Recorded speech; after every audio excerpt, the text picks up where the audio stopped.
सोलापूर महानगरपालिकेमध्ये विशेष सात समितीचे या ठिकाणी सभापती निवडीसाठी आज इच्छुक फॉर्म भरण्यात आले। सर्वांना सर्व सदस्यांना समान संधी या ठिकाणी देण्याचा आम्ही प्रयत्न केलेला आहे। भारतीय जनता पार्टीच्या माध्यमातून या ठिकाणी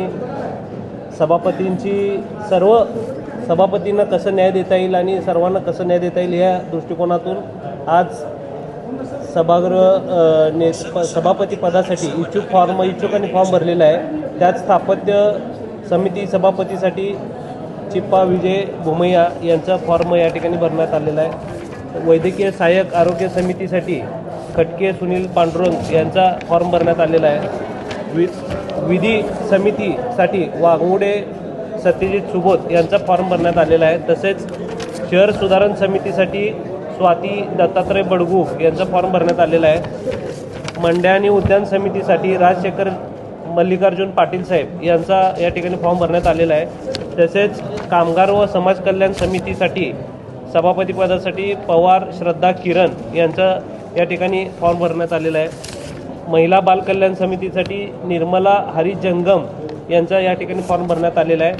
सर्वांना या ठिकाणी काम करण्याची चांगली संधी आहे या दृष्टिकोनातून आज सभापती पदासाठी या ठिकाणी फॉर्म भरण्यात आलेला आहे। पुढची प्रोसेस काय असणार? उद्या या ठिकाणी विभागीय आयुक्तांच्या अध्यक्षतेखाली उद्या निवड या ठिकाणी या सर्वांची निवडणूक पार पडणार आहे। जाहीर असं म्हटलं जातं की सर्वसाधारण समितीमध्ये काही सदस्य वगळून नव्याने सदस्य घेण्यात आलेले आहेत आणि जे प्रसिद्ध झाले त्या सदस्यांना बाहेर काढून नव्याची म्हणजे समावेश करण्यात आले। याच्यामध्ये सत्यता आहे का काय? नाही तसं काय नाही आहे। सर्वांना समान संधी या ठिकाणी देण्यात आलेली आहे। नवीन सदस्य वगैरे काय? नवीन सदस्य प्रत्येकाही एक वर्षाची कमिटी असणार आहे आणि प्रत्येकाला समान संधी मिळणार आहे आणि दरवर्षी प्रत्येकाला समिती मिळणार। ही समिती आहे ती एक वर्षासाठी डिक्लेअर केल्यावर सदस्य बदलता येत नसतात। परत कुठं बदलतंय? महापौरांना प्रश्न आहे माझा, सदस्य निवडीचे जे काही प्रक्रिया पार पाडली त्या सदस्यामध्ये सदस्य नाव 2 नावं वगळण्यात आली नाही तसं कुठली 2 नावं घेतली असं कळतं। तसं कुठलेही त्यात या ठिकाणी केलं नाही। तुम्ही वाटलं सर प्रोसिडिंग बघू शकता। यात आपण कुठलेही नाव बदललं नाही।